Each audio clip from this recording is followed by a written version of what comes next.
everybody, and welcome to another episode of Rob's World of Boxing. Let's get it.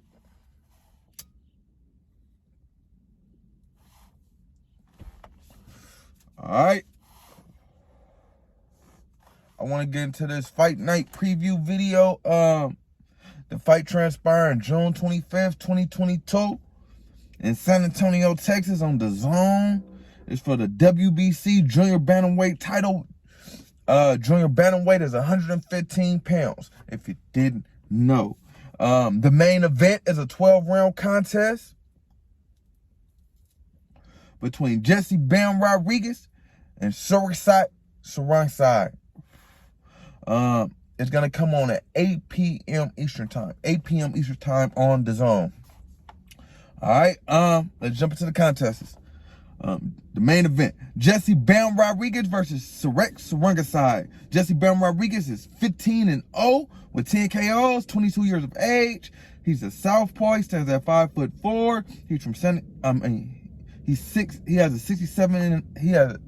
67-inch reach. Sorry about that. He's from San Antonio, Texas. His last fight was a unanimous decision win versus Carlos Cuadras, who was 39-4 with one draw.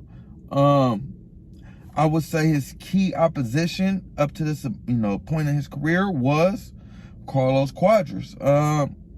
That's when he won his first belt, the WBC belt that's on the line in this fight. He's the youngest champion in boxing.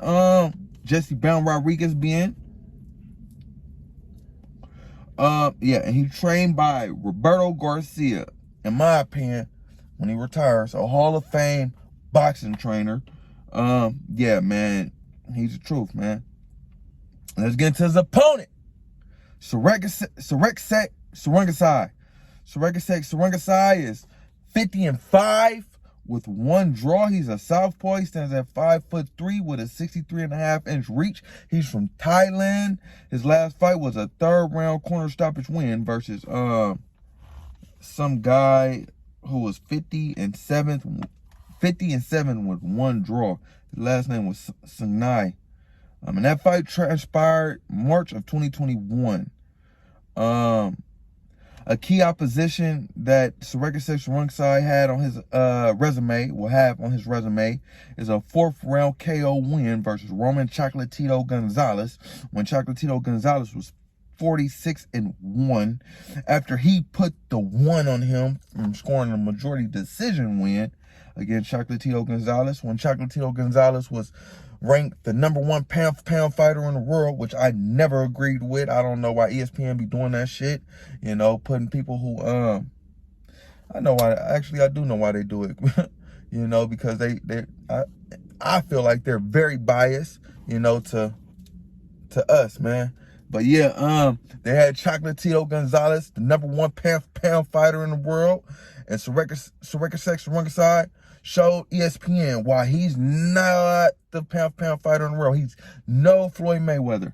Yeah, and Soringside dethroned him, and then in a rematch, put him to sleep in front of all those people, demoralized him, if you ask me. As of late, Chocolatito has made a comeback, but yeah, man, he fell off with a thud. All right, let's jump back into this fight. But yeah, man, you should have seen what he did to Chocolatito. If you didn't, go check it out. But yeah, man, so Jesse Bam Rodriguez, he's fighting Soringside. Don't let the 5 losses fool you. This guy is a fucking monster. He hits hard. Soringside being.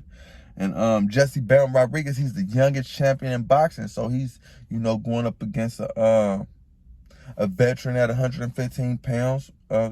Soringside being. And if you ask me, man, I feel like it might be a little too early, man. I'm telling you this this guy Soringside, man, he might put Bam down, man, and out. So if Bam squeeze out this win against this savvy vet, Soringside, he has arrived, man. Bam is here, because this is nothing to snooze at, man. This is a big test for my guy. A very, very big test. So, yeah, man, let's see if Bam can get it done, man. It's going to be a good-ass fight. In my opinion, this is going to be the card of the year, man. And it's well, I don't know. It might be the card. There's been a lot of good cards, but it you know, it's in there, man. And it's shocking because it's a DAZN card. But yeah, usually that card is a pool, but this card is not. So yeah, man, more power to DAZN, man. But yeah, man, let's get into the oh yeah, quick prediction. My heart is telling me Bam, because I love Bam, and you know, in some of my head, because he's a very good boxer and he has what it takes. You know, he's the youngest champion in boxing. But my mind is telling me Sarungside, man. You know, he has the experience, and he might take Bam to deep waters and, you know, drowning. But yeah, I'm gonna go with my heart, man. So I'm gonna go I'm gonna say Bam in the unanimous decision win, Bam Rodriguez. All right, let's jump into the undercard. As I stated, man, this might be one of the best cards of the year. So yeah, man, I think we got fucking 4 title fights on this one card. So yeah, man, let's jump into it without further ado. The next fight I want to talk about is a title fight as well. It's for the IBF WBA junior featherweight title. Junior featherweight is 130 pounds. Junior featherweight, I'm sorry about that. Junior featherweight is 122 pounds, if you didn't know. This fight is going to be a 12-round contest between MJ, I'm going to throw his name on the screen, you know, when it's time, versus MJ versus Ronnie Rios. All right, it's time. MJ is 10-0 with 7 KOs. He's 27 years of age. He's a southpaw. He stands at 5'5.5" with a 68-inch reach from Uzbekistan, but he's living in Indio, California. His last fight was a unanimous decision win versus Jose Velasquez, who was 29-6 with 2 draws. And that fight transpired November of 2021. A key opponent MJ has on his record is when he became champ against Daniel Roman. He scored a split decision win versus Daniel Roman when Daniel Roman was 27-2 with 1 draw. And that fight transpired January of 2020. All right. And as I stated, MJ, I don't know if I did state it, MJ, he's the IBF and WBA champion at 122 pounds. Yeah, man. And let's get to the opponent, Ronnie Rios. He has 33 wins, 3 losses, 16 KOs. He's an orthodox style fighter. He stands at 5'7.5" with a 67-inch reach. He's from Compton, but he's living in Santa Ana, California. His last fight was a unanimous decision win versus Oscar Negret, who was 19-2 with 2 draws, and that fight transpired February of 2021. A key opponent Ronnie Rios has is Ray Vargas. He scored a unanimous decision. He suffered, sorry about that, a unanimous decision loss versus Ray Vargas when Ray Vargas was 29-0, August of 2017. All right. So fucking no lie, I haven't seen Ronnie Rios fight at all. This is gonna be my first time really sitting down watching MJ fight as well. So yeah, man, I'm looking forward to see what both guys have. Well, I'm really looking forward to see what MJ has to offer, because he's the other champion at 122 pounds. You know, opposite Stephen Fulton Jr., who's on my pound for pound list, and I feel like he's holding up them belts, man. Well, I haven't seen him fight, so we're gonna see if he's really holding up them belts, or if he, you know, has some claim to those belts, man. But I feel like, you know, he need to stop stalling, man, and fight Stephen Fulton Jr., man. I know you want to be undisputed champion. He want to be undisputed champion as well. You know what I'm saying? But right now it's a lot of disputes. So score this win versus Ronnie Rios, and you know, let's end that shit. But like I stated, this is gonna be my first time watching MJ fight. So let's see what he has to offer, and let's see if he's ready for that boy Stephen Fulton Jr., man. But quick prediction. As I stated, haven't seen anyone fighting this fight, but MJ, he's the champ, man. So I'm gonna put some respect on the champ name. I'm gonna say MJ's gonna win he has 7 knockouts. It might be a knockout. MJ by knockout, 6-round knockout. MJ. All right, let's get into the next fight on the card. This fight is a title fight as well. It's a 12-round contest for the WBC flyweight title between Julio Cesar Martinez and McWilliams Arroyo. Julio Cesar Martinez is 18-2 with 14 KOs. He's 27 years of age. He's an orthodox style fighter. He stands at 5'2" with a 64-inch reach. He's from Mexico. His last fight was the unanimous decision win versus Roman Chocolatito. A unanimous decision loss. A loss, I repeat. I seen that fight versus Roman Chocolatito Gonzalez when Gonzalez was 50-3. And that fight transpired March of 2022. A key opponent Julio Cesar Martinez has on his record is Christopher Rosales. When Christopher Rosales was 29-4, he scored a 9th-round TKO win versus Christopher Rosales August of 2019. That's when he won his first belt. It was a WBC belt versus Christopher Rosales. I'm not sure what weight it was at. I'm not sure. I think it was, if I'm not mistaken, I think it was at 112. His last fight, he moved up in weight to fight Chocolatito Gonzalez, but I feel like maybe he shouldn't. He was overmatched in that fight. Chocolatito looked amazing in that fight, man. He looked like he was back in his prime. I don't know. Maybe he is, maybe he did, find a fountain of youth, or maybe Julio Cesar Martinez just made him look that good. But as I stated, I feel like he shouldn't have went up in weight, man. Just keep dominating your weight and do your thing, which I feel like he should be able to do against his opponent, McWilliams Arroyo, who's 21-4, 16 KOs, 36 years of age. He's an orthodox style fighter, stands at 5'4" with a 64-inch reach. He's from Puerto Rico. His last fight was a 3rd-round no contest versus Julio Cesar Martinez. Is that right? Arroyo was unable to continue due to a clash of heads, and that fight transpired November of 2019. So he hasn't fought in a couple of years.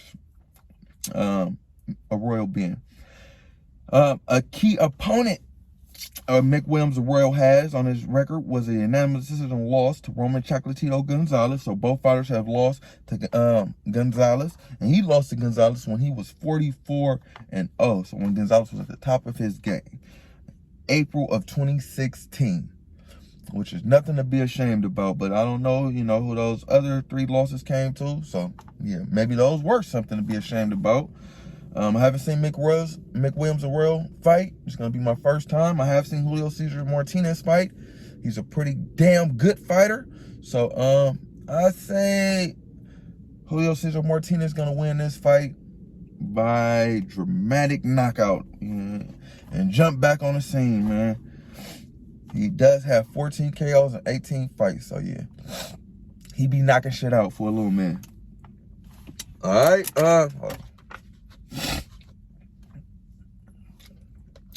All right, let's get into the next fight on the card. This fight is also a title fight. It's for the WBC, IBF, WBA, and WBO women's welterweight title. It's a 10-round contest at 147 pounds. As I stated, 147 pounds is welterweight, if you didn't know. All right, it's between Jessica McCaskill and Alma Ibarra. Jessica McCaskill, she's 11-2 with 4 KOs. She's 37 years of age. She's an orthodox style fighter. She stands at 5'6" with a 69-inch reach. She's from Chicago, Illinois. Her last fight was a 7th-round TKO win versus Candy Wyatt, who was 10-3 at the time they collided. My birthday last year, 12/4/2021.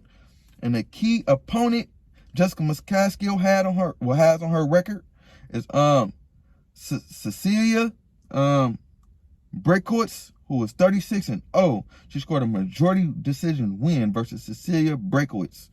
And that fight was August of 2020. She became the undisputed champion in that fight, if I'm not mistaken. Because Jessica McCaskill, she is the undisputed champion. They're fighting for all her belts. And her opponent, Alma Ibarra, she's 10-1 with 5 KOs. She's 34 years of age. She's an orthodox style fighter. She stands at 5'9" with a 71-inch reach. She's from Mexico. Her last fight was a second round corner stoppage win versus Laura Ramos, who was 4-2. That fight transpired April of 2022. A key opponent Alma Ibarra has on her record was a unanimous decision win versus Candy Wyatt. When Wyatt was damn, is that Candy Wyatt?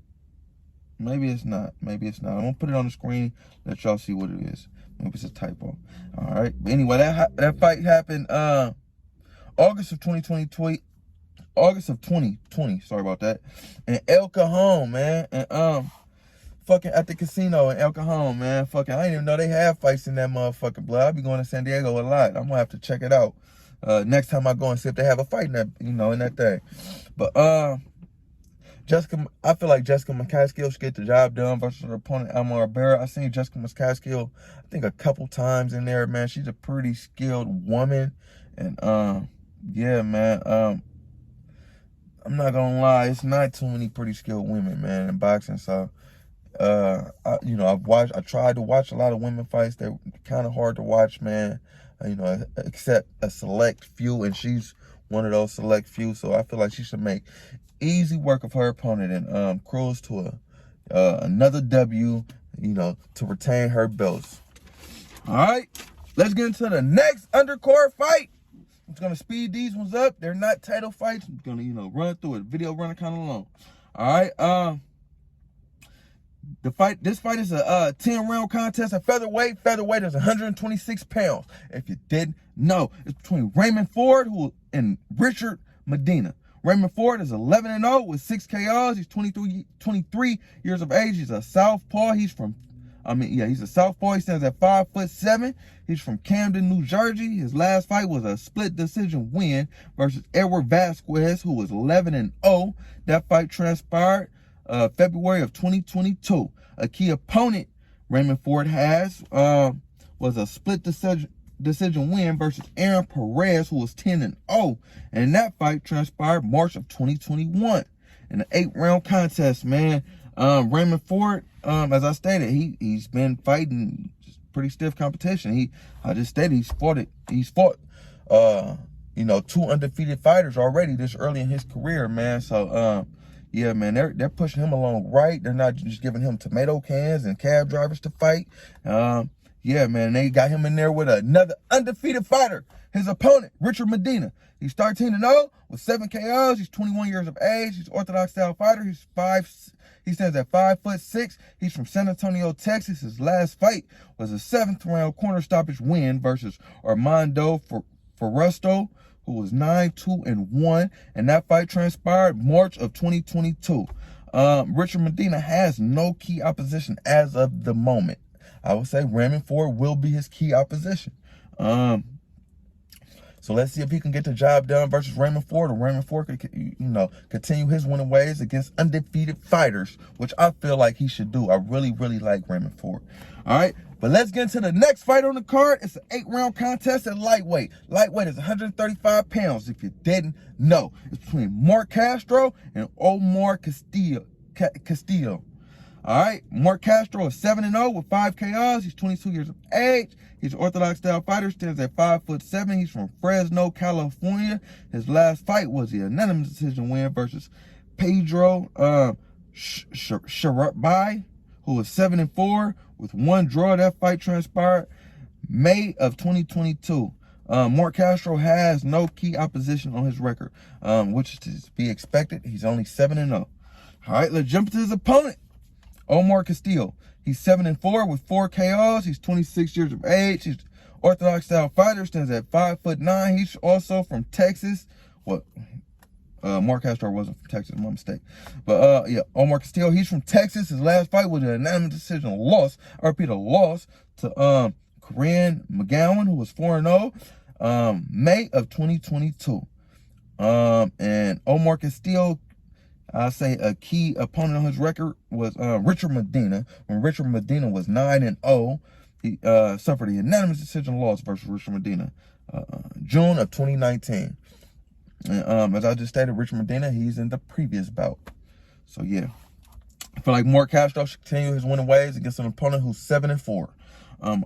Yeah, I seen Mark Castro in a couple fights. I feel like he needs to step it up, man. I heard that he was an elite amateur. He beat Keyshawn Davis a few times in the amateur, but I don't see how, because his in professional rankings, it doesn't look like he can touch Keyshawn. But all right, let's get to the next fight on the card. It's an 8-round contest. It's junior middleweight. Junior middleweight is 154 pounds. If you didn't know, it's between Nikita Abaya and Noah Larios. Nikita Abaya, I know I'm saying that wrong, is 11-0 with 6 KOs. He's 23 years of age. He's an orthodox style fighter. He stands at 6 foot even with a 70-inch reach from Virginia, but he's living in Brooklyn, New York. His last fight was a unanimous decision win versus Sani, whatever the fuck that guy name is. He was 11-4 with 2 draws though. And that fight transpired October of 2021. Nikita Abaya has no key opposition as of the moment. Noah Larios is 14-0 with 6 KOs. He's 25 years of age. He's an orthodox style fighter. He stands at 6 foot even. He's from Escondido, California. His last fight was a 9th round TKO loss versus an opponent who was 9-0. And that fight transpired December of 2021. Noah Larios has no key opposition as well.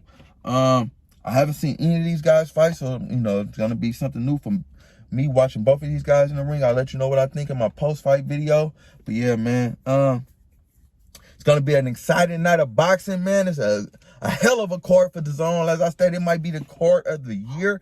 I haven't seen any card this year that has 4 title fights on it, and it has a few young prospects, a few young undefeated prospects, a couple, that I'm excited to see, Raymond Ford and Mark Castro, and one that I want to see, who I haven't seen before. But as I stated, man, it's an amazing card, man. Good job DAZN, man. Good job DAZN.